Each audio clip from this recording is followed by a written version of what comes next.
All right. Good afternoon, everyone. Thanks for being here. Today, I want to tell you about some of what we put together for our New Year's Eve celebrations. I want to let people know what they can expect as they brave the cold, and it's certainly going to be cold, and head out to Times Square, or any number of other areas where festivities are taking place around the 5 boroughs. In a minute, Mayor de Blasio is going to say a few words, and we have Bill Sweeney, the FBI's Assistant Director in charge of the New York office, as well as our Chief of Counterterrorism, Jimmy Waters, and Chief of Patrol, Terry Monahan, will go into some of the specifics about how we secure events of this size and scope, and then we'll take your questions. As we do every year, we began preparing for New Year's Eve just after the final piece of confetti was cleaned up last January 1st. As you know, the men and women of the NYPD do an incredible job of planning for and securing large-scale events like this on a very regular basis. This is part of what we do. But nothing we do in our profession do we do alone. All throughout the year, we work closely with Bill's people at the FBI and our Joint Terrorist Task Force, as well as many other local, state, and federal agencies, including the ATF, the MTA, the Port Authority, and the state police. It's those professional partnerships that always make our planning successful. All of this helps us deliver on our primary mission of keeping people safe. We want to make sure that the approximately 2 million people who will converge in the vicinity of Times Square on Sunday night also feel safe. Here in New York, and again, it's always in conjunction with our law enforcement partners, we constantly monitor and assess the threat stream. It's an around-the-clock task and a necessary one. We employ some of the best intelligence analysts who constantly decipher and share data with our partners. Add to that the literally millions of pairs of eyes and ears of vigilant New Yorkers who recognize and understand that to achieve true public safety, it takes everyone doing their part. It's definitely a shared responsibility. You've heard it before, and it definitely bears repeating, that if something doesn't look right to you or it makes you feel uncomfortable, call 911 or tell a cop and give us a chance to investigate. I can report at this time there are no direct, credible threats to New York City, to Times Square specifically, or to any of our New Year's Eve events generally. Out of an abundance of caution, however, you'll see a stronger police presence out there than we've seen even in recent years. And that's prudent, given the terror events we've seen and studied around the world, as well as the 3 incidents here in New York over the past 15 months, including the 2 attacks within 6 weeks of one another on October 31st along the West Side Highway and on December 11th inside the subway passage at 42nd Street and 8th Avenue. In the lead up to this Sunday, we've been working closely in recent weeks with the Times Square Alliance, the more than 600 businesses in the immediate bow tie area, and the dozens and dozens of hotels and other venues in Midtown Manhattan. We know from experience that the first spectators on Sunday will begin showing up early in the day. It seems that every year they get earlier and earlier. And in addition to those enjoying the live performances and the ball drop in Times Square, there will also be thousands of Broadway theatergoers and thousands more enjoying private parties, concerts at bars, clubs, restaurants, and other spots around the city. By now, New Yorkers are used to seeing the large counterterrorism presence we've employed at all major events since 9/11. And obviously, Midtown is going to be exceptionally crowded on Sunday. I urge anyone coming into the city to leave their cars at home and use public transportation. If you do drive, you can expect to see safety and DWI checkpoints. The bottom line is this: there will be much the public will see and much the public will not see. And the takeaway from our preparation is this: people will be safe, and they should feel safe too, because the NYPD and our partners are well prepared. This is going to be one of the most well-policed, best protected events at one of the safest venues in the entire world. We'll ensure that New York City has yet another safe and enjoyable New Year's Eve celebration as we do every year. Mr. Mayor. Thank you, Commissioner. And Commissioner, I want to commend you and your team for the exceptional preparations that you've made in anticipation of New Year's Eve. Particular thanks to First Deputy Commissioner Ben Tucker, to Deputy Commissioner John Miller, and to Chief Jim Waters for all the work they have done to get everyone ready for this crucial moment. And I want to acknowledge and thank our partner from the federal government, FBI Assistant Director in Charge, Bill Sweeney, who has been a tremendous partner in all we do. Want to say at the outset, we're going to talk about this topic and take questions on this and other police matters, and then we're going to be talking about the property tax issue in light of the federal tax legislation. Just want to let everyone know there'll be an update on that before we go into general off-topic questions. This event every year, New Year's Eve, is one of the things that people all over the country, all over the world, most associate with New York City. It's a moment of great pride for New York City, a huge, joyous event, and literally people all over the world ring in the new year through watching this event in Times Square, and they think of it as the ultimate expression of crossing over into a new year. That puts a huge responsibility on all of us to keep it safe. It's, again, a point of pride for New York City. New York City is one of the few places in the world that could host an event like this and provide this level of security. It makes us very proud, but we're also quite aware of the amount of work that has to go into it and the agility, the ability to constantly update our strategies and improve them as we get new information each year. So the NYPD has done a great job preparing to protect the hundreds and hundreds of thousands of people who will be coming to New Year's Eve. We understand why we are a target. Unfortunately, it's a sad reality, but we understand it, and bluntly, it is because of our values as New Yorkers, because of our success as a pluralistic city. Terrorists regard New York as the exact kind of place they want to disrupt, and New Yorkers respond consistently with strength and resiliency. We saw it after the 2 attacks in the fall. People in the city handled it with great strength and in a very admirable way, as did the NYPD. And the NYPD proved, once again, its ability to handle and respond to any situation. We are clear that those characteristics, that strength, that resiliency, that unwillingness to ever bend in the face of threats, marks the character of New Yorkers and is something the city should be proud of as well, and that will again be on display. We are ready to have a great celebration. And I want to emphasize what you heard from the Commissioner. There are no credible and specific threats against New York City at this point in time, and no credible and specific threats against the New Year's Eve celebrations. But we are still vigilant at all times. We are very proud of the fact that the NYPD this year proved its ability to achieve even greater results. We're proud of being the safest big city in America. We're proud of the fact that we are getting even safer. This NYPD has managed to achieve that while facing an ever more complex terrorist threat. They've done both with tremendous ability and professionalism.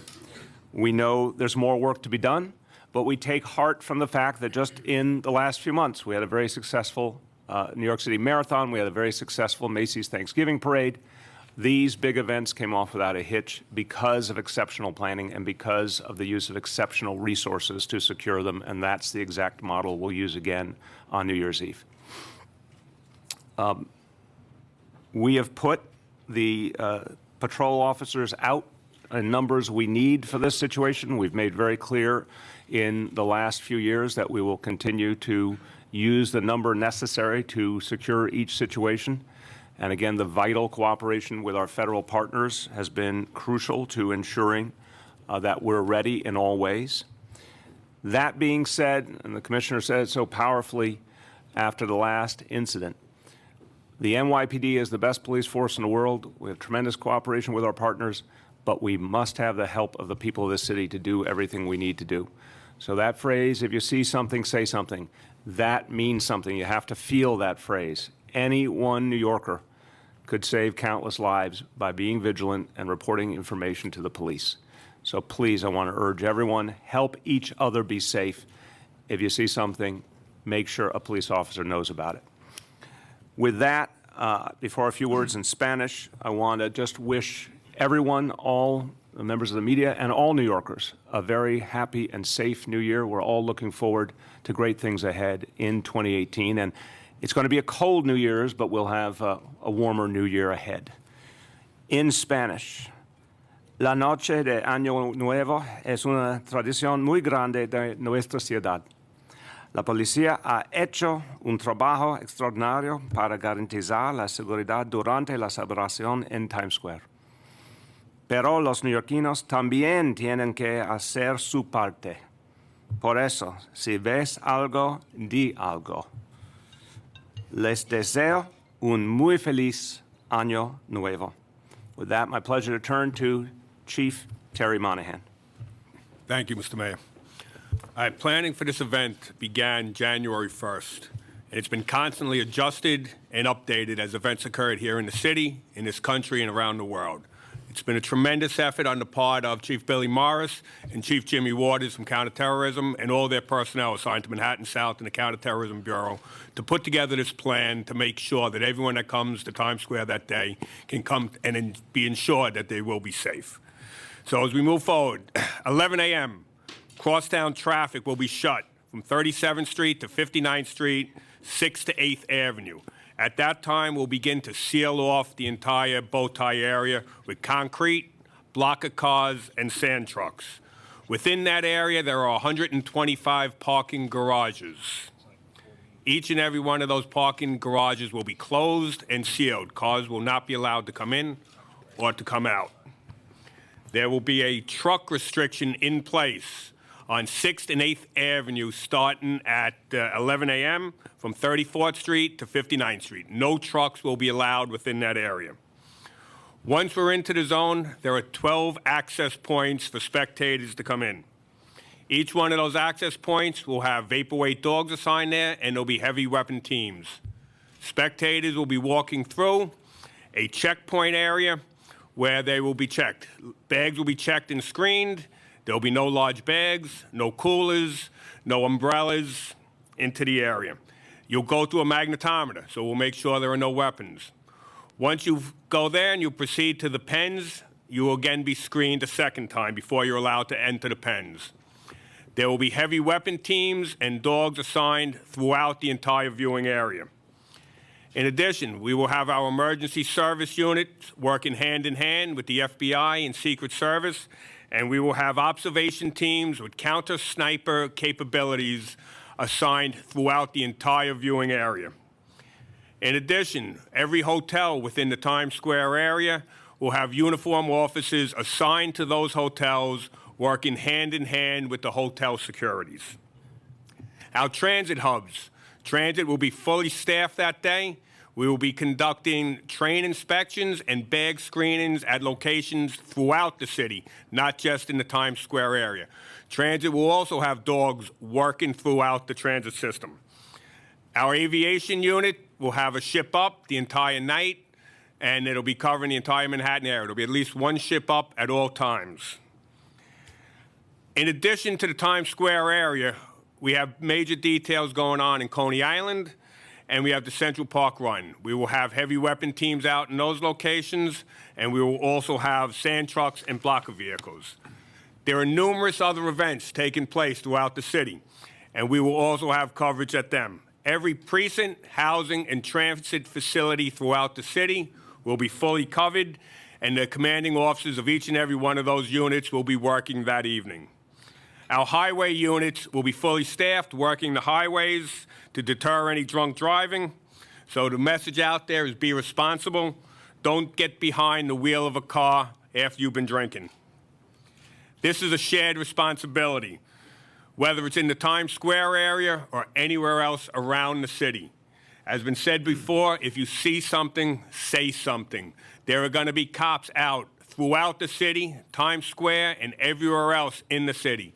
Do not hesitate to go up to a cop if there's something that makes you feel uncomfortable, and let us investigate it. That's what we're here for. With all of this done, I can really say that this should be a very safe and happy New Year for everyone. Thank you. Jimmy Waters. Thanks, Commissioner.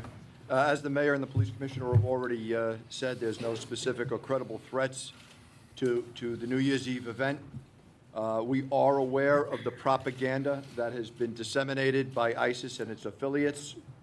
We follow the attacks that occur around the world. Our analysts are at work each and every day looking at those attacks and analyzing them. They inform our training and our deployments. We are conducting executive meetings today with personnel that will be assigned to the detail. So all the executives, captains, and above are downstairs in a training informational session right now with people from operations, Manhattan South, and counterterrorism and intelligence bureaus. In addition to that, as a result of the events of December 11th, we have prepared a tactical bulletin, a response to suicide bombers. that will be disseminated to the police officers starting tomorrow in preparation of Sunday's event. These will be some instructions and some level of training. We also prepared a training video that they'll be able to see. And with the latest of technology, they'll be able to review both the tactical bulletin as well as the video on their department phones. You will see an increase in heavy weapons, bomb squad personnel, radiological detection teams, and our technology to include over 1,000 cameras in and around the area of Times Square for the event. So very briefly, I'll take you through a quick visual of what one would see if they were to come to the event on Sunday night as they access one of the access block points. They will first walk past the sanitation sand trucks and NYPD blocker vehicles that will be positioned at the intersection of 6th or 8th Avenue, as well as they will see some NYPD cement block out there. They'll walk past a vapor-wake dog, which works off the air displacement off one's body, and so those dogs will be deployed at all those access points. They will go through a magnetometer, or they will be wanded for weapons, and at some point they will come to a table where they will have their bags inspected. In some cases, we will randomly take those bags and swipe the handles with explosive detection equipment, followed on and supported by the Critical Response Command or the Strategic Response Group heavy weapons teams at all locations. They will then proceed on to the pens, where this process will be repeated a second time as they enter the pens. They will again be wanded. They will walk past another dog. There's radiological detection equipment on all the officers' gun belts, and then they will proceed into the pens, all with an overwatch from not only the observation teams of emergency service, but the Critical Response Command and the Strategic Response Group long gun teams. Commissioner. Okay, thank you, Jim.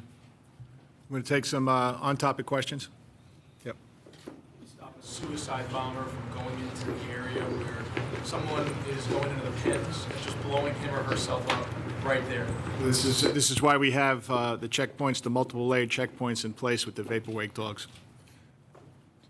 That's part of the process. The vapor-wake dogs, I don't know if you have seen them in action, but what they can detect and how they work as a team. They're extremely effective. Couldn't someone just go to the crowd where everyone is going? You have to pass through a checkpoint before you go to the pen. You're actually passing through 2 checkpoints. In the back row? Yeah. 2 questions. One, would somebody mind mentioning what's new this year as opposed to last year? Between this year and last year? Yeah. The difference between this year and last year is we're putting out more vapor-wake dogs. We're also putting out more observation teams with counter-sniper capabilities. And we're increasing the size of the detail, the uniform detail, too. And I'm not going to give you the exact number, just before you ask. Second question, you mentioned the hotels. In Las Vegas, the shooter was from up above. Is there some sort of plan to... Yeah, there is. In each hotel, we're going to have uniform officers working in each hotel, and we'll have multiple emergency service and critical response command response teams located throughout the venue. Yes? In the back? You mentioned global events is something that you pay attention to. We've seen in recent weeks a lot of anti-U.S. demonstrations since the Trump administration announced moving the embassy in Israel to Jerusalem. I'm wondering if those kind of things factor into your security plans, and how do they factor into your personal sense of worry going into this holiday? Yeah, there's a tight ring around the bow tie area. It actually goes from 40th Street all the way up to Central Park South from 6th to 8th Avenue. So it'd be very difficult for a large demonstration to get into that area. But this is something that we constantly monitor. But in terms of your worry about that fueling interest in an attack. It's New Year's Eve. I've been doing this for a long time. There's been ups and downs in this country for a long time. It's something that we pay attention to, but it's not something that causes me great worry at this time. In the back row? You briefly mentioned the polls. Can you say what you say people going out there, and also how, if at all, the amount of clothing people are going to be wearing is going to impact security approaches? It's hard to identify people. Yeah, it's. I don't know if I'm sure you've paid attention to the weather forecast. I think as the ball drops, it's going to be somewhere in the vicinity of between 12 and 15 degrees. So anybody that comes, they have to prepare for that, especially if they're going to be standing out there for 12 to 16 hours.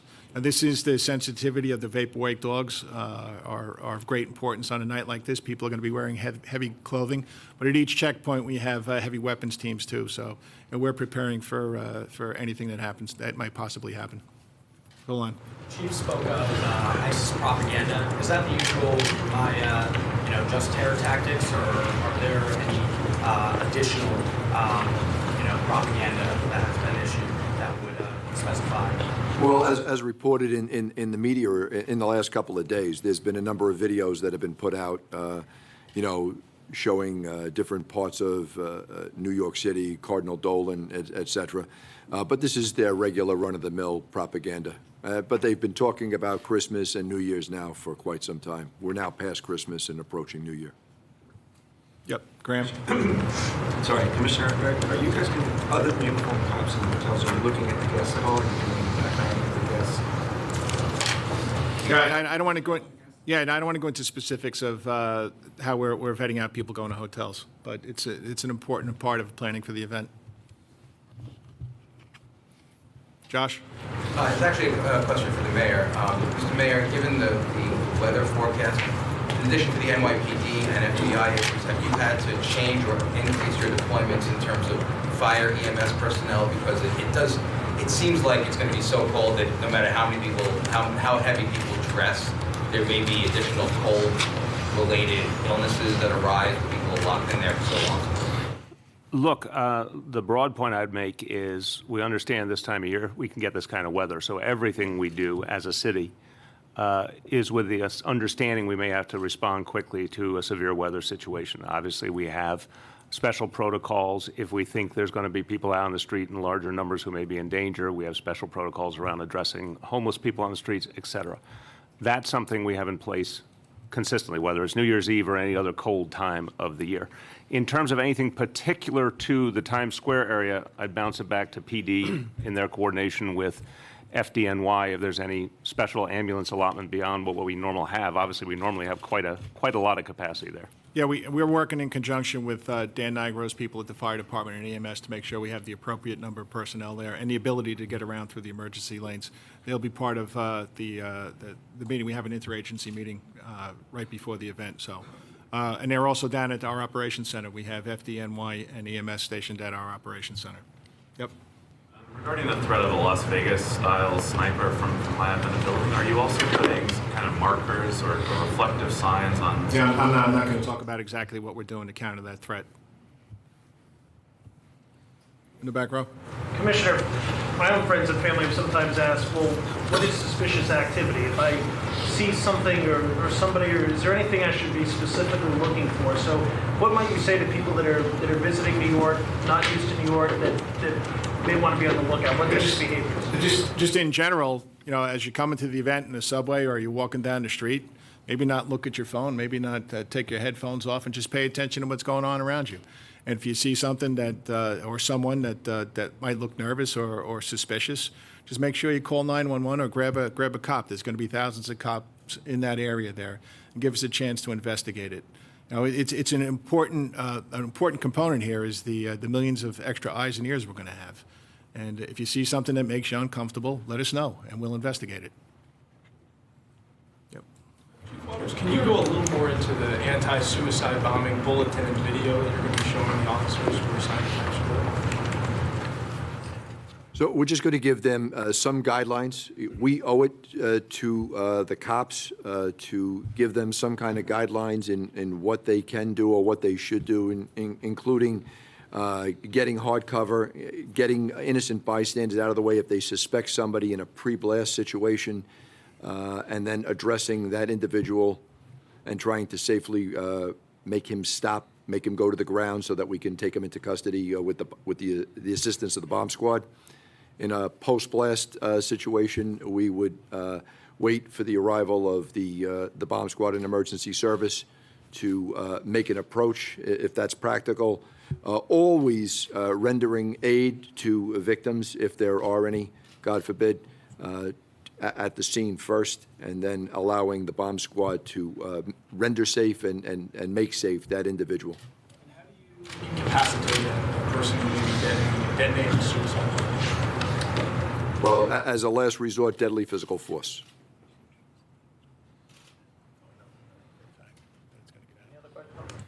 Yep, in the front row, Colleen. You might have already answered this. I'm sorry. It might have been Graham's question, but are you working with the hotels specifically to do some sort of screening ahead of time for people who are staying in the... I'm not going to go into specifically who and how we're screening, but I will tell you that there are going to be uniformed detectives assigned to each of the hotels. And that's not just on the day of, it's the days leading up to. Okay? Down in the front row. You also have people in the office buildings surrounding the area? You know, we're working closely with the private buildings, the corporation buildings in the area. Yep. Second row. Mr. Mayor, I'm wondering, I'm sure there's a lot of people dead set on going, but I'm sure there's also a lot of people looking at the weather or thinking about safety and deciding whether or not to go. Do you, at this point this year, encourage people, if they're on the fence, to stay home? Look, everyone has to decide what they prefer. I've said I admire people who want to stand there for many hours in the cold. It takes a special personality. But the fact is they will absolutely be safe, as you can hear from the preparations. But I'd say this much: if you're going to venture out, bundle up, wear long underwear, bring hand warmers, all those basics. Take the weather very seriously. I'm not going to tell people what to do, but I'm going to tell them if they are going out, be really careful and take precautions. In the last row. Commissioner, is there an official crowd estimation number and how the weather might be playing into that number, if at all? I think last year, Terry, we went with 2 million. Yeah, 2 million. In the vicinity of the bow tie area. So, what was the second part of the question? If the weather is factoring into a crowd estimation number for this year at all? We don't do pre-estimates, so we'll see. There's a lot of brave people in New York City and the United States, so I'm sure there'll still be millions of people in Times Square, no matter how cold it gets. Yes. Can you put a cost estimate on all these preparations for New Year's? I don't have that right now, but we can get you a round number. In the back row. For any of the NYPD brass up there, have any of you ever worked the event from a foot patrol perspective? From a what? From a foot patrol perspective. Yeah, I think we all have. And were you in New York City in 1996 when it was 15 degrees? Yeah, I think we all worked that detail. And we still have pleasant and unpleasant memories from that night. It was cold. Was the overtime worth it? I was on straight time. On New Year's Eve, related question. Yep. Commissioner, you are the mayor. The resources, there's been some talk about federal resources for running the city. Do you have the money and resources that you need to do all this year? Are you confident you have what you need? For New Year's Eve? Yeah, absolutely. And then working in conjunction with our federal partners. I know I talk about Bill and the FBI all the time, but we also have the Secret Services helping us too. So we're getting plenty of help from the federal government. Anything else? All right. Go off topic on NYPD? Yes, sir. Yes, sir. Do you attribute the drop in murder rate recently to community policing efforts? And if so, can you speak to what specific aspects of community policing are responsible for it? That would be an excellent question for our year-end crime press briefing next week. But I will speak generally that I do. I think it's all about building relationships with the people that you're sworn to protect and serve. We're up and running in 51 of our 77 precincts, and we're up and running in all of our housing PSAs. And it's definitely helping us reduce crime by establishing those relationships and making them better and better every day. The community, we're getting positive feedback from the community, and we're getting positive feedback from the cops. I think those two combinations are going to help us continue to reduce crime. I just want to jump in on this. I want to keep emphasizing neighborhood policing is leading to many more New Yorkers sharing information with the police. Just like we talk about, if you see something, say something. A lot more people are offering the police tips, are offering them, information that stops crimes even before they happen in some cases. So there's no question in my mind that neighborhood policing is a major contributing factor to the huge decline in crime we've seen. Lenny? Commissioner, what's holding up the appointment of a new chief of the department? We heard Nothing's holding us up. We haven't decided anything definitive yet. We just want to get through New Year's Eve. Terry's the chief of patrol, who historically has been in charge during the New Year's Eve celebration. So this will all be settled up in the first couple of weeks of January. Willie? Mayor just said that a lot more people are sharing information with the police. Do you have something that quantifies that? How do you measure that? We can measure that in reduced crime. The number of contacts, I'm probably not going to have a number for that. The mayor, how do you quantify what you just said? Because I've talked to so many neighborhood policing officers and community leaders who have given me numerous examples of information they've gotten has helped them to fight crime, and have made clear this was information they often didn't get in the past. It's a fair question to say, how are we going to show the results of neighborhood policing over time? As you know, it's being studied in different ways. There's just no question in my mind, based on the numbers we're seeing, how well the precincts are doing that have the NCAO program, everything we're hearing from community residents and police on the ground. There's no question in my mind what's happening here. But I do think it's important that we show objective analysis over the coming months and years to help people understand just how big an impact there's been. On the Crown Heights murder of a young woman, can you say any revelations as it relates to the suspension of the two officers? We're conducting an internal investigation to look at the actions of those two police officers and, quite frankly, everybody involved in response to that incident. We don't have anything finalized yet. I talk about my pride in the NYPD each and every day, and if unfortunately there are times that we don't live up to that standard, it's up to us to make sure that we fully investigate that, and if discipline needs to be dealt out, we'll do that. Any updates on the case at all? Bob Boyce, Chief Boyce, will talk about that. Bob? Hey, good afternoon. I do have an update on the case. Last night, we were able to apprehend, with the help of the New Rochelle Police Department, Barry Wells. At about 6 o'clock last night, we brought him to Montefiore Hospital in the Bronx to get checked out because he had mentioned that he tried to commit suicide. He did not. We also met with family members and friends who also helped us bring him in. It was important that we did that. Right now, he's at the 7-7 precinct. We're awaiting the results of the autopsy of Tony Wells. He does have one prior arrest for assaulting her in Manhattan. That was in September of this year. He was out on $5,000 bail on that case. That's where we are right now. We're in the midst of an autopsy. We'll know more as we go forward this evening.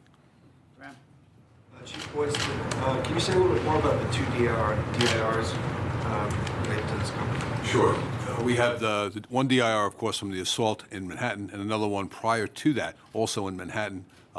We made the arrest on the one. The other one was for harassment. So there was no arrest made on that. Can you speak a little bit louder? Sorry, give the dates. I can get you that. One was a date in September. I believe the other one was sometime in the springtime. They had been married sometimes, I think, since April of this year, and they had been going on the problems. Mr. Wells did make statements to us in regards to the problems they were having. Ashley? I want to ask two questions on that. One, can we just get a rundown of what happened yesterday morning, particularly with the response? And then, was that couple under any sort of monitoring by the NYPD under your domestic violence initiative to check on recidivist households? We do have a recidivist household list. They were not on it, from what I understand. No. They just had recently had these problems. Two of them in Manhattan. They lived in the 7-7 precinct on Sterling Place. So they were not, from what I understand, any visits by anybody in the NYPD prior to that. This was an on-again, off-again living arrangement because she was also living with her mom in Manhattan. That's where the assault occurred. I don't have the chronology available for you right now. That's part of our investigation, and once we finalize that, we'll make sure we tell you about it. Can we give some numbers on domestic violence acts and homicides? And as well, the mayor's in conversation right now, but I just wonder if where you are with the implementations of the task force on domestic violence. Well, I would tell you next week we'll have all that for you. So, when we do the end of the year, I don't have this now. Ashley, we'll get you the DV. Sorry, Bob. We'll get you the DV and the DV homicide numbers at the end of the press conference. Okay. You're welcome. Yep. The mayor didn't get a chance to address those. I'm sorry, I was being handed. No, go ahead. I understand. I'm just wondering where the city, and Commissioner O'Neill's part of this too, I just wonder where the city is with the implementations of the Commission on Domestic Violence. Look, as we've said before, one, the NYPD has changed many of its approaches to domestic violence in ways I think are very powerful, including the huge focus on the follow-up visits and the persistent visits at the precinct level. But there are a number of other recommendations that we're going to be implementing. We'll have more to say in the new year about the schedule for how we're going to do that. Got a question? Questions over here? Yes, Commissioner. Can you talk about the CompStat program and talk about if it's had an effect or interrelates with community policing? Can I talk about the CompStat program? I could probably talk about that for about 5 hours, yeah, if you want me to. Listen, I've been going to CompStat since 1996. I've seen it evolve over the years, and with Terry, Chief Monahan involved in CompStat as Chief of Patrol, and Dermot Shea, the metrics that we're using for the neighborhood policing program constantly come into play. We want to see what the NCOs are doing, what the sector cops are doing too. Yes? So I have two questions. One is regarding that Crown Heights incident. So when the two officers responded to that initial call to check on this woman, do you know what time that call was? What time that 911 call came? Well, I think right now we're developing a timeline on this right now, but that was prior to when the second call where they went to. We'll get that forward as we do the investigation. Whether it was like hours, minutes, or... I think it was probably close to an hour prior to that. And my second question is regarding a different incident. This was in the Lower East Side. Someone had put a mural of a penis on the building, and we had heard that the NYPD may be looking to charge the person. We're discussing with the owner of that building if they want to go forward with a complaint against that individual who's identified herself through social media. So we'll see what the owner of that building wants to do. Any other police crime questions? Yep. Commissioner, as you know, Erica Garner suffered a catastrophic heart attack. She's not going to recover, apparently. Looking back on that entire sequence of circumstances and events, do you feel that the department acted completely appropriately in the aftermath of that incident? Or are there things that you feel that you could have done better, more, other than has happened since then? So we're going to talk about what the department has done since July of 2014, and after November and December 2014, when both Ferguson and Garner's decisions came down. Just take a look at how much we've evolved, and we're up and running in 51 of our 77 precincts with neighborhood policing, and a big part of this is what occurred during that incident, and quite frankly, the atmosphere of the city. And the trust that we've lost during that incident, and the trust where each and every day we're building back here in New York City. So I think our response was appropriate and continues to get better and better every day. Yes. Commissioner, for you, there's a lot of talk as crime levels drop about, stop and frisk has been reduced so much and crime continues to drop. But how do you think about sort of the arc of the use of stop and frisk? Do you think that the current numbers could have been used 8-10 years ago, and you would have still seen the drops? I'm not going to talk about what could have been in prior administrations. I just know how it's being used now. And this is something that we concentrate on each and every Thursday morning at CompStat to make sure that all of our enforcement efforts are directed at the people involved in the violence and crime. And I think Stop and Question is being used properly now. It's a constitutionally tested tool that we have to continue to use each and every day, but it has to be used appropriately. But was there a time in the city where you feel like a much higher volume of its use was necessary? I'm talking about what's happening now. I'm not going to talk about what happened in prior administrations. Wrap up on police right now, and then we'll move on, okay? Yes, sir. In the second row. Looking at hate crime numbers this year, I asked about this last month as well, but through this Sunday, the 24th, they were down very slightly compared to the same period last year, but still not quite back down to where they were in 14 and 15. I've spoken with some academic folks who study hate crimes across the nation. They said there appears to be kind of this sustained increase. The spike that was seen after the election last year has sustained itself to some degree. I wonder what you make of that assessment, and if, again, if there are any new or different tactics you're taking in terms of hate crimes, or if, you think Okay, Bob, you want to talk about the hate crimes task force and the things that we've done? Sure. We have the largest hate crimes task force in the country. We have the largest police department in the country. So we've seen, though they're up from last year, I think about 11% the last time I looked. I don't have those stats with me right now. At one time, they were up 30%. So there's been a gradual, even though it's still up, a decrease. So we look at things that are happening, and a lot of those was, we saw a tremendous increase in people, criminal mischief, people putting SWAT stickers all over the trains and gas stations and public bathrooms everywhere. We've seen a reduction of that. That's, we look at almost as a natural discourse, what's going on, how people are speaking in the country, what's going on around the world. So we've seen that tone down dramatically as we go into the latter part of this year. So that's what I can speak to that thereof now. It looks like it's winding down from what we saw. Up front, last up front, please. Up front. Commissioner, how many officers have received implicit bias training since Eric Garner's death? Yeah.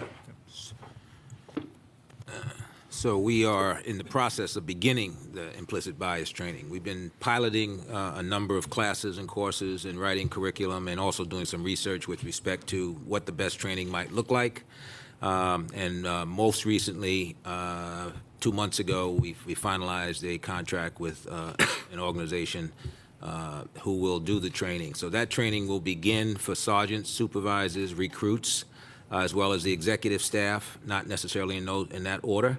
And we will train everyone, the entire 36,000 officers, by the end of 2019.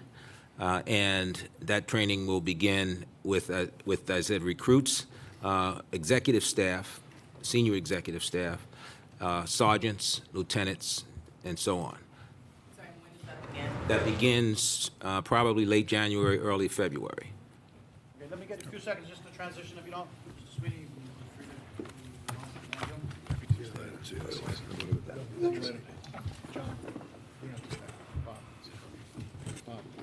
See out there.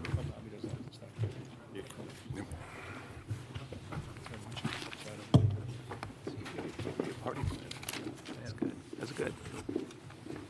Okay. Last chance, guys. All ashore if you're going ashore.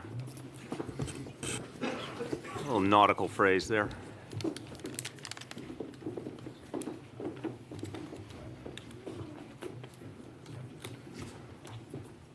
Okay. All right, we're going to talk about the property tax situation. Let's just get that door closed, please. Okay, I want to talk about, excuse me, I want to talk about the Trump tax plan and what it's going to mean for New Yorkers. The bill that President Trump signed into law last week was a very thoughtful Christmas present to the wealthy and to corporations in this country. But for a lot of New Yorkers, there's going to be a whole different reality. A lot of New Yorkers are going to, unfortunately, suffer as a result of this legislation. And the alarm was sounded in a bipartisan manner by members of Congress, both Republicans and Democrats from New York State. But the president and the Republican leadership persisted and have now created a situation that will mean many New Yorkers will experience double taxation in a very unfair manner. About 600,000 New York City tax filers will see a tax hike as a result of this legislation. The average predicted is about $5,000 per household, so very, very substantial negative impact. And most of the people will be affected, most of the 600,000 New York City taxpayers who will be negatively affected, average income under $75,000 a year. So this is working class and middle class people who are going to take the hit in this city. We understand this is going to make for a tough situation for many people who have already been struggling to make ends meet. We want to lighten that burden in any way we can, no matter how unfair this legislation was, no matter how mean-spirited. We need to do everything we can to lighten the burden. So what we want to urge here is that New Yorkers take advantage of the opportunity in the coming days to prepay property taxes if you can. Now, obviously, some people are not in a position to do that in terms of cash flow. I certainly can understand that. For the vast majority of my life, I would not have been able to prepay taxes. But some people can do it.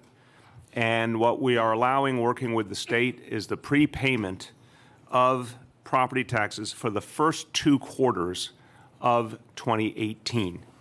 So again, for up through June of 2018, so basically half a year. Now, because this is something that's only been fully worked through in the last few days, it's important that anyone who feels they're in a position to take advantage of this opportunity and avoid some of the additional federal tax exposure next year, if you think you might be able to benefit from this, go see or call a professional tax preparation specialist. It's very important to get specific help in doing this because it's an unusual situation to prepay. You can also get information from the city website, and it's a special web address I want to give people, probably one you haven't seen previously. It's on.nyc.gov/property tax. So literally the letters on.nyc.gov/property tax. You can get more information. We're very, very concerned about the impact that this tax plan is going to have immediately on so many New Yorkers. I'm also worried about the larger ramifications of it going forward and what it could do to federal support for New York City on many other fronts. That still remains to be seen. That will be played out in the budget process in the weeks ahead. But we know what the impact on individual New Yorkers is already. We know how negative it is. We know how harmful it is.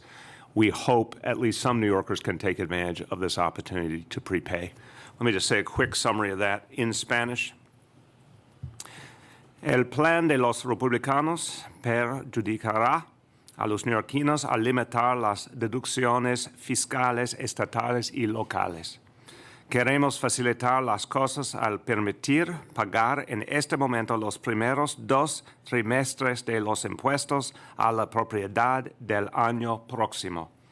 Hable con un especialista de impuestos o visite la página on.nyc.gov/property tax para más información. With that, just want to see if there's any questions on that, and then we'll go to other topics as well. First off, that figure of $5,000, that's per year over the 10 years of the legislation, or is that just in the first year? I'll get you the calculations, but remember that for so many New Yorkers, now you have your state income tax, your local income tax, and your property tax that are exposed now in a way that they weren't before. All of that used to be deductible. And so the numbers that we derived were from the final legislation and calculating based on how many New Yorkers paid how much tax in each of those categories. We believe that's the kind of exposure will be typical. Aren't you concerned about misleading people a little bit, considering the IRS's own statements and interpretations of this? I mean, you would have to challenge it in court in order for people to get that deduction for 2017. Well, no, we believe that based on the work we've done with the state of New York and the state's specific directives, that we are fully within the law in giving people this opportunity to prepay. Again, I understand not everyone will be able to take advantage of it, and I understand there's only a few days left. But if it is something that will lighten the burden, people should take advantage of it. And from our understanding, it is appropriate and effective. I don't see any harm in it if people are able to do it. We want to make sure that they don't have that additional tax exposure. I think it's a worthwhile thing to do. IRS's interpretation I of the law. agree with the state's and the city's interpretation. Yes. Mayor, this has been a nightmare for a lot of local tax assessor offices. New York City, obviously, a little bit bigger. How can people pay, and what's been the plan at Department of Finance to kind of process this influx? Yeah, I mean, this was a decision made, obviously, in consultation with the state and the actions the state has taken. There is prepayment. It's not something that's unheard of. It's not something people necessarily do so typically, but you can do it. There is a methodology for doing it. If there's additional numbers that come in, we can accommodate that, and we'll do whatever we have to accommodate it because we want to try and give people a break here. But yeah, it is a complicated situation to say the least. It's not a fair situation, But this is something that we hope will lighten the burden for some people, and we're ready to accommodate whatever additional influx there is. Able to pay online? Again, I'm not the expert on the methodologies, so again, either consult a tax preparer or go to that city website for how you can do it. It's something that is available to people. I don't think I've ever personally taken advantage of it, but it is something that's available to people, has been available before. On the tax issue first, and we'll go to other topics after. Have you seen an influx? I mean, you've seen places on Long Island where there's like lines out the door. Have you heard reports? We'd have to get you from our finance department what they're seeing. Again, this came together in the last days as the state clarified the rules regarding this. So I know there's a tremendous amount of interest, but we'd have to get back to you with how much people have been calling in. Gloria? Mr. Mayor, you're a homeowner. Do you plan to prepay property taxes yourself? We are talking to our tax specialist this very day to figure out if that's something we can do, and if we can, we want to. I would say our cash flow is limited due to somebody's higher education, but we'll do our best if we can. You've also spoken about wanting to take on the property tax system as part of your second term. Correct. Does this bring any urgency, and is the administration working on that plan yet? Remember, we are working on the plan, and we'll have announcements on it in the new year. But the goal, and I've said this at a bunch of town hall meetings to a bunch of homeowners, the goal is to create a more open, transparent, consistent plan around property tax, but not one that reduces the overall revenue of the city. I think it will still be significantly better to have a more rational and transparent system. But if we reduce revenue in any substantial way, that affects our ability to provide policing, education, sanitation, everything. So I don't think it's fair to say it will solve the problem created by the federal tax law. I think it's much bigger what has been created by the federal tax law. But I hope at least it'll make our system work better. And the urgency is the same. We want to get it done as soon as possible, but Gloria, you understand it'll take both state and city legislation, and that's going to take some time. On the tax issue, yes. A couple of things. You mentioned that for the 600,000 people who are impacted, that the average income is less than $75,000 a year. Do you have any more information in terms of, a profile of these taxpayers, these folks who itemize their deductions? Are they getting actually hit by the limits on property taxes, or are they taking it on their income tax payments? Our folks can get you whatever background we have, but we do know, look, a typical New Yorker pays state, local, and property tax if they're a property owner, obviously. So they're going to be hit across the board. And even if someone, we're talking today about one thing we can do, which is about property tax, and one of the areas where we think we can provide a little bit of help. But even folks who don't own property still have a lot of exposure in terms of the two income taxes. So I mean, it's a very, very serious hit on New York and on other parts of the country. 100 million New Yorkers took advantage of the deductions allowable, whether state taxes, local taxes, or property tax. And as we talked about during the whole debate over the bill, it's something that's been in place since 1913. A mainstay of Democratic and Republican administrations alike was to allow for this deductibility. So this is going to be a shock to the system. I think one that's going to be seen by a whole lot of people as very unfair and very arbitrary. We're going to do anything we can do to help, but it's a really broken piece of legislation. You mentioned the kind of future possible impact on the city budget when mandatory cuts roll around at the federal level. State Controller released a report last week that called the tax bill the biggest threat essentially to the city budget since the Great Recession. I wonder, now that the bill has been passed and signed and you know it's happening, what's happening on the budget side as you go into budget? We have to see what the impact will be in the budget process. I mean, obviously they're coming back, the Congress is coming back on the continuing resolution. That's going to tell us something right away. But it's exactly the same plan that we've enunciated from the beginning. We have heavy reserves. We're going to protect those reserves. We'll be ready for anything thrown at us. I maintain hope that the new U.S. Senate, the 51-49 U.S. Senate, will help a little bit. I certainly think Senator Schumer's leadership helps a lot. So I'm going to hold out hope that there are still budget battles that can be won. And remember, it's going to be an election year for the majority in the House and Senate, and they may want to think twice about some of the things that they would love to cut. Maybe they wouldn't love to cut them so much when they think about what their constituents feel. So this ball game ain't over. It's a serious threat, but we're ready for it. On the tax bill, anybody else? Yes, sir.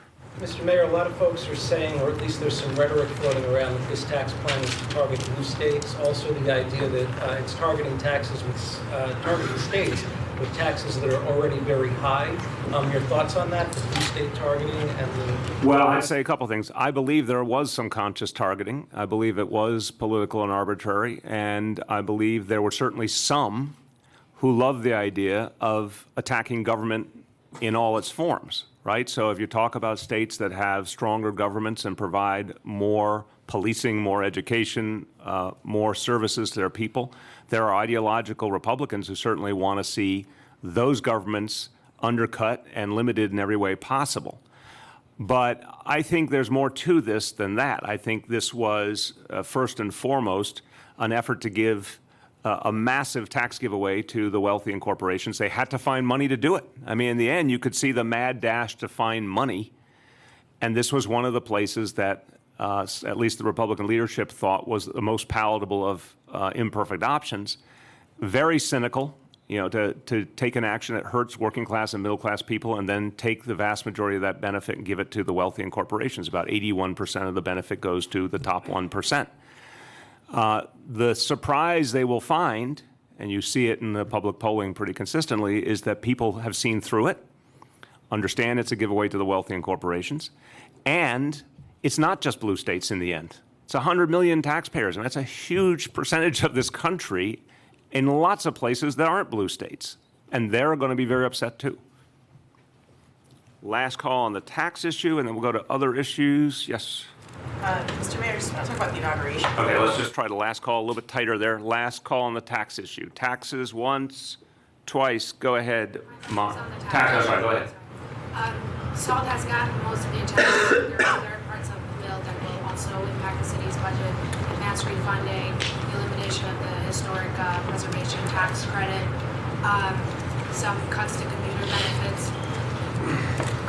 What are you doing as we enter the budget season to also deal with those possibilities other than the likely cut to the tax revenue as a result of the tax change? Yeah, you are on top of your facts. There's a lot of elements to this that are very damning, not just for New York City, but for localities all over the country. This is what we do in any budget process, is we evaluate all of the factors, whether it's in the private sector economy, whether it's federal actions, state actions, and that determines our revenue estimates. It determines our assumptions about how our different programs are going to operate. Look, we're going to have the preliminary budget coming up in a few weeks, and then we're going to go through a larger process that will allow us to see what actually happens in Washington on the federal budget. We're going to go through a process with the state budget, and we're going to have to assess it all. And as we do, we'll be able to give you really clear answers about what we think each of those pieces means for New York City. But right now, obviously, just days after the bill was signed, we're still assessing the full impact. Louder? Do you think PEGS or a similar program is on the table? Well, look, I'm not going to foreshadow. I'm only going to say we have always held the option available to determine additional savings. We've had savings programs in our budgets. If we need to go farther into that area, we will, but I don't want to speak to any specifics until we formulate it. Okay, Mara. Yeah, two-part question on the inauguration. So Senator Sanders, as you announced yesterday, is going to be swearing you in. Can you tell us a little bit about how that came together and follow up? Yes, I picked up a telephone. I called him. I said, "Would you swear me in?" He said yes. I have had the tremendous honor of getting to know Bernie Sanders and starting to work with him on some important issues. And I think the world of him. I think no one has done more to change the discussion in this country on the question of income inequality. and to, I think, usher in the beginning of a whole new form of progressive activism. And to me, I thought about the moment, and I thought about what I wanted to say to people in this moment as I start a second term, and I wanted to make very clear that we remain committed to addressing income inequality and creating a fairer city, and no one personified that better than Bernie Sanders. And on top of that, he's a born and bred Brooklynite and very proud of the city he comes from, and he still feels very attached to New York City. As I saw when I had lunch with him at Katz's Deli a few weeks back, he feels a very, very deep connection to his city, and I think that was something that meant something to him. I won't put words in his mouth, but I think because it is his home city, it took on some added value to him. Follow-up, have you received a response to the invitation to former President Bill Clinton, Hillary Clinton? Do they plan to attend? I have not heard of a response, but our team can update you.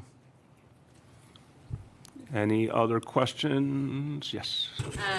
Mayor, I wanted to go back to the topic of NYCHA and lead tests and notification of tenants. We had a couple of stories this week. One was a case of an apartment that had been checked for lead when it was vacated.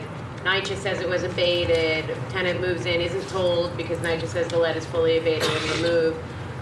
In the coming years, the child who lives in the apartment tests for high levels of lead in her blood. And of course, knowing what we know now, that some of these abatements were done by people who were not certified to do them. Are you concerned that people who moved into apartments that were abated before October, when people didn't have the proper licenses at all in all of these abatement situations, or in some of them, are you concerned that those people weren't notified that there had been abatement activity in the apartment before they moved in? And then I have another one.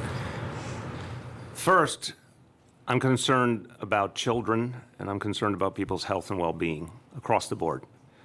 And we're not going to stop until we feel we are addressing this issue in every conceivable way as effectively as possible. Second, I want us to do consistently a better job at communicating with the public and with the residents on these issues. That being said, respectfully, the Daily News story was just plain wrong and conflated a number of different things in an inaccurate fashion. The actions taken when an apartment is vacated, the full work done on an apartment, that was done in an appropriate way by certified people. That's true in other situations, and we've been open about this, where there was only a repainting, for example, not because an apartment was vacated and went through a full checklist. In some of the other cases, things weren't done by certified people. That issue has now been addressed. But on the vacating of apartments, there was a firm protocol that did involve certified people doing that work. Obviously, as well, on the question of the children, we have to be very careful, and I would urge the Daily News to be more careful in assuming the situation of each of these children. And I say this with deep concern for the children. We don't believe that the information the Daily News has put forward accurately portrays the situation with these children. We all need to know what is the nature of their disability. Is it lead-based? Is it lead that came from the living space or some other source? From what we've seen in the reporting, again, a lot of information is conflated that does not specifically provide the facts on what happened in these cases. So we're going to keep working with everyone in NYCHA. Anybody who feels their child has a problem we want to follow up on, our Department of Health follows up on very aggressively, we'll continue to do that. But we have to be clear, one, some problems are not based on lead. Two, some lead problems sadly may have come from other sources. We need to be very careful and scientific about that and not make assumptions.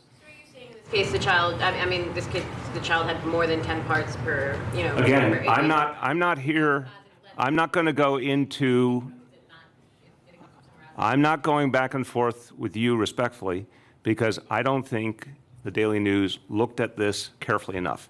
We're happy to have our health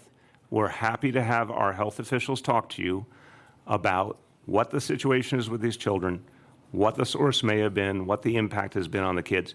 But again, I just don't accept the premise here that all these pieces connect the way your paper thinks they connect. And I'm sorry, there was just another case yesterday of more lead being found in another building, I believe it was the Throgs Neck houses, and they registered lead in some 70 apartments, according to a tenant leader there. And those tenants have had their people are coming in to repaint, but they told the tenant leaders and others have told the Daily News that they weren't told by the people coming in to repaint that it was for lead. Are you confident that people are actually being notified of what's going on in their apartments? I don't depend on the people coming in to paint to be the sources of public information. Our job is to alert people directly. NYCHA reaching out to their residents, and obviously through public information through the media and others on our website, all the different tools. We're going to keep doing that. We did that recently when we came forward and said we need to do more on the common areas. We put that out. We alerted residents. We're going to keep doing that. I don't know about this case. We'll have folks look into that. Yes. So in the past couple of months, we've seen 2 groundings of NYC ferries. Yep. Ferries have sprung leaks. Some of them have had to come out of service. So at this point, and especially in the cold months now, why should anyone feel safe taking NYC ferries at this point? Well, respectfully, your question overstates the situation greatly. The ferries have been safe. That is a fact. We've had a huge level of demand for the ferries. They've worked well. There were times when we had too much demand and we had to adjust, and we did adjust. Safety has not been a problem here. Now, that being said, I'm not happy about these 2 instances one bit. From what I know, and this is preliminary information, there needs to be fuller investigation. Both of them were based on human error, but that doesn't make them acceptable. Again, thank God no one was injured in either incident. But I am demanding real answers from the contractor as to why this has happened. It makes no sense to me. These are routes that are well known. The information is there about where there might be any problems along the routes that they have to move around. This literally makes no sense to me. So both of the pilots involved were pulled off their work and evaluated. We'll get back to you on the details about that situation. But no, there's no question it's safe. We have ample evidence it's safe. And we're going to continue to make sure the services run well.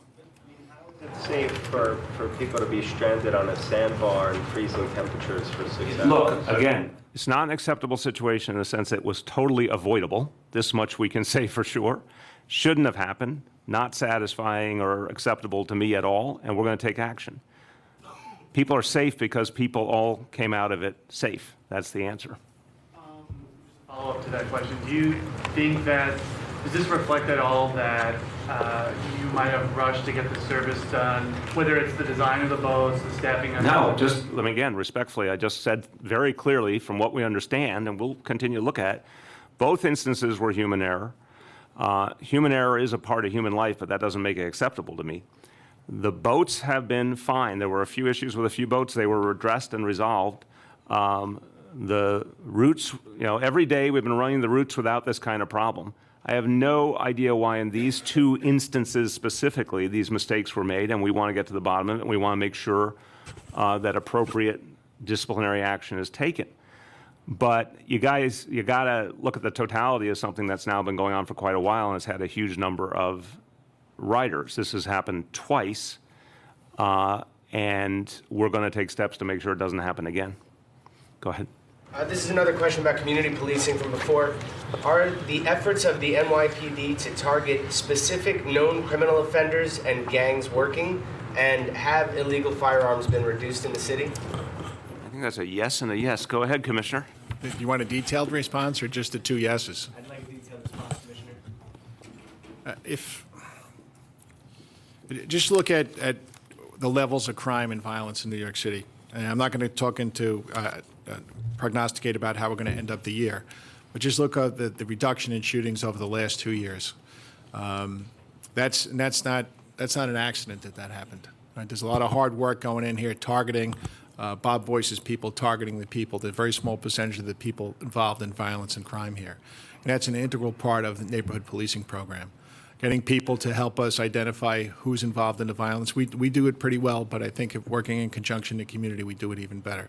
So I think that, moving forward here, I think we can continue to push crime down, as I said before, And targeting the gangs and crews is going to be the way we do that. What was the second part of the question? I wanted to know if illegal firearms have been reduced in the city and how you're keeping track of that. We continue to work with our local prosecutors and the U.S. attorney's offices when we do arrest someone with a firearm to make sure that they get the appropriate consequence for doing that. And we continue to make firearms arrests each and every day. And lastly, sir, have there been increases in technology available to police officers at the lowest level, at the street level, I mean? So this is your first press conference? Yeah. Okay. Yeah. I mean, look at the phones, look at LPR, look at AVL. Each and every RMP has a tablet in it, shot spotter. So there's we have tremendous technological capabilities. And has that been effective? Yes. Next. Yeah. This week, your office released a lot of emails in response to FOIL requests. I wanted to ask you about one specific thing. Ross Oppinger was the finance chairman, I think was his title with your campaign. He was finance director. There was a lot of emails between him and City Hall. I'm wondering if you think there's any issue there with somebody who was dealing directly with donors on behalf of the campaign, also dealing directly with City Hall. Again, the specific emails, at least some of them as I understand it, were about things like inviting people to events, for example, because we're going back now years with some of these emails. When we were trying to win the Democratic National Convention, we put together a committee to show the Democratic Party that there would be tremendous support in New York City for the convention, including fundraising support, which you know conventions are costly and the host city bears a lot of those expenses. So it was natural for someone who had been the finance director, he came on toward the end of my 2013 campaign as the finance director, that someone in that position would provide names of people who should be invited to such a meeting. I think that's quite normal. Yes. A couple of things about the inauguration. Is there an inauguration committee, and if your approach to that is different from last time, why? So it's a whole different animal this time. Last time was first inauguration, a new administration. Obviously, for a lot of us, particularly important, first Democrat in 20 years, there was a lot of effort put into having a big and important public event. This time, with a second term, I think it's a whole different reality. We've had a mandate, I've said it from the beginning to my team, to keep it as modest as possible. We're not looking to do anything fancy here. And I think it's going to be a great event. We're going to try and keep it very time efficient given the cold weather. But I think it's going to be a great event, but we didn't need to put together a committee or do any of the things we did last time. And the second part is, are you raising money to pay for the inauguration? Can you explain how? Yeah, my team can get you details, but a small amount was needed. A certain amount of expenses can be paid for by the city, as was true last time. Other expenses will be paid for through, again, we're forming a committee, but not forming, a leadership group, if you will, just literally a entity that can take in donations and pay whatever needs to be paid for with private donations. I think it's going to be a small amount in the scheme of things, but we'll get you that exactly. Are you personally doing the fundraising? I've done a few fundraising calls, yes. I guess just quickly to follow up on that before I get to my question. You've done a few fundraising calls. Can you give us a couple of examples, types of people? It's the same thing we do with the same rules as for the campaign finance board normal elections, and everything follows the same, literally the same contribution limits, same rules, same restrictions, same disclosure concept. You'll see it all when it all comes out. My questions are looking ahead into the early parts of the new year. We didn't see this as much last year, but 2 years ago, the governor tried to offset some costs to the city. Yes, he did. Good memory. And the governor's office has referenced the city surplus multiple times around the MTA and other things. Is that something you're actively in discussions with them or trying to preempt? Is another attempt to offset some costs? I've been talking to the governor, look forward to having a broader conversation with him as he prepares for the state of the state. You know, I'm hoping for a good faith situation where there's a lot of communication and coordination. I don't know of any particular cost that is being suggested be taken up by the city, anything new that we haven't heard before, if I could say it that way. And I've been very clear, and I'll say it 1,000 times if I have to. We understand the threats facing us. We used to think the primary threat was economic downturn. Now we think the primary threat is policy changes in Washington. But we also know the economy could turn. You know, we've seen that before. So we have very heavy reserves, and we're going to protect those reserves at all costs. And the notion that we have strong surpluses is not, you know, an open season call for New York State to raid New York City's resources. We need them because if anything goes wrong, if we sustain federal cuts, we will also sustain state cuts. And our ability to keep our police force at this level and to continue so much of what we're doing that's improved the quality of life, the only way we protect that is with those strong reserves and not allowing them to be undercut. So they can talk about all they want. It's not going to change my approach. If you have any New Year's resolutions? I want to do better work in 2018. I am blessed in terms of my family situation, and I feel wonderful about everything going on in my family and my wife, my children. We're in a really good point in life, but my hope is to do better work in 2018 and keep learning and keep growing. Yes. Can you tell us about who's pushing the button for the ball drop and how that decision was made? That's not our decision. I don't know all the nuances. Eric can follow up, but there's a whole effort that is not determined by the city of New York that decides who else is a part of that, and I can't tell you who else is a part of that. Okay, last call, Gloria. Do you plan on going for the state of Yes.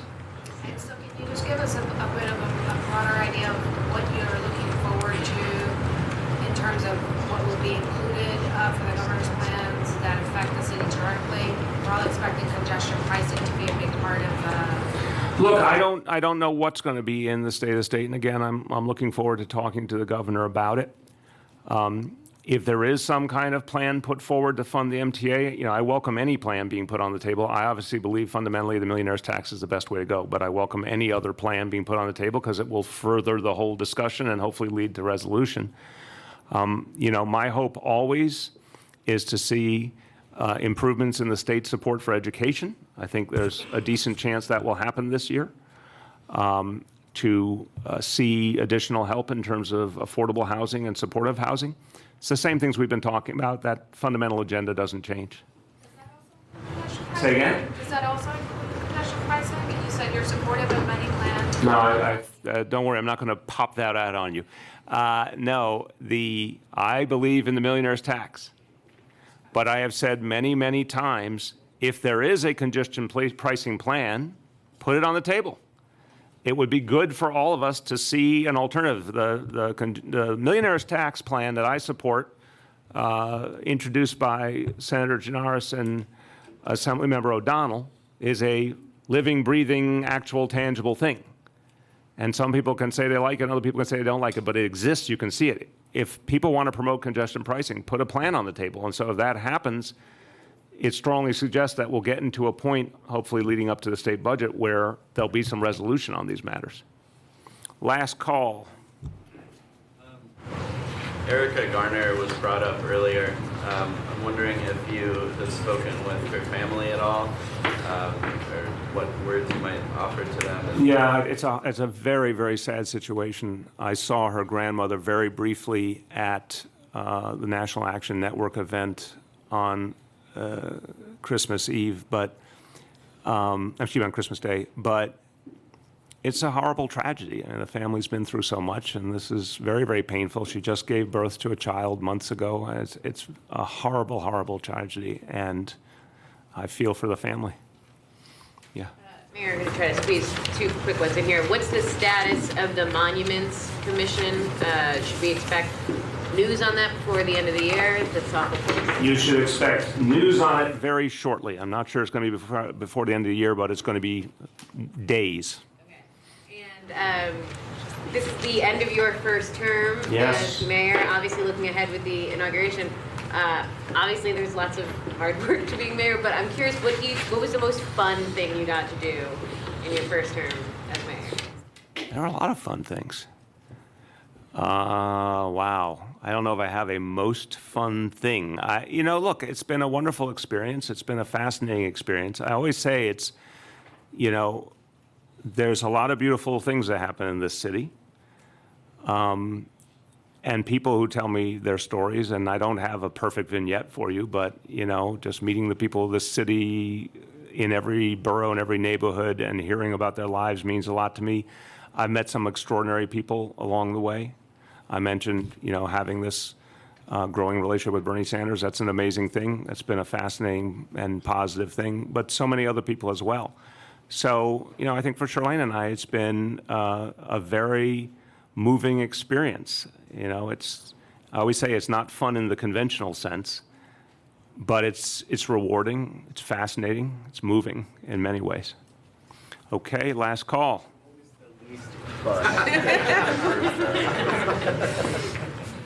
I'm not even going to take that question. I'm going to show discretion and say a very happy New Year, everyone. Happy New Year, everyone. Happy New Year.